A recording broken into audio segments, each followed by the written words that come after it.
বাংলাদেশ সেনাবাহিনী, police, RAB, court কেউ আপনাকে হেল্প করতে পারবে না যদি আপনার সাপ্লায়ার আপনাকে একবার খারাপ প্রোডাক্ট দিয়ে দেয়।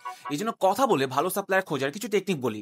১. Credit report. প্রতিটা সাপ্লায়ার অথবা এক্সপোর্টারের একটা ক্রেডিট রিপোর্ট থাকে যেখানে তাদের financial situation, banking records, payment history একটা ডিটেইল ব্রেকডাউন দেওয়া থাকে। ২. ব্যাংক সলভেন্সি, যেটা দিয়ে আপনি আপনার সাপ্লায়ারের ফাইন্যান্সিয়াল ক্যাপাসিটির একটা আইডিয়া পাবেন। ৩. ট্রেড রেফারেন্সেস, আপনার সাপ্লায়ার বাংলাদেশে কোন বায়ার দেশে তাকে কাজ করছে এরকম ২-৩টা বায়ারের নাম্বার নেন and reach out to them to ask about this supplier. ৪. CNF, বাংলাদেশে কোন সিএনএফ আপনার সাপ্লায়ারের প্রোডাক্ট নিয়ে ডিল করে এই সিএনএফ এর নাম্বারটা নেন and reach out to that CNF. ৫. Payment terms, আপনার সাপ্লায়ার এলসি বাদে যদি অন্য কোনো পেমেন্ট টার্ম সাজেস্ট করে যেমন TT, advance, I would suggest to check twice before making any deals with the supplier. ৬ number, আপনার সাপ্লায়ারের দেশে যদি পরিচিত কোনো মানুষ আপনার থাকে তাহলে সেই মানুষটাকে দিয়ে ওই সাপ্লায়ারের ফ্যাক্টরি অথবা আউটলেট ভিজিট করান। আর ফাইনালি আপনার সাপ্লায়ারের লিগাল ডকুমেন্টস গুলো নেন যেমন ট্রেড লাইসেন্স, ইআরসি, এরকম আরো যদি কোনো গভর্নমেন্ট রেজিস্টার্ড ডকুমেন্ট থাকে যেটা দিয়ে আপনি তাদের বৈধতা যাচাই করতে পারবেন, এই ডকুমেন্টস গুলো নিয়ে দেখেন। এইসব ডকুমেন্টস যদি পজিটিভ বের হয় তাহলে আপনি নিঃসন্দেহে সাপ্লায়ারের সাথে নেগোসিয়েশনে বসতে পারবেন। কিন্তু নেগোসিয়েশনের পরে কি করবেন এটা কালকে বলবো, এই জন্য এই রিল সেভ করে ফলো করতে কিন্তু ভুলবেন না।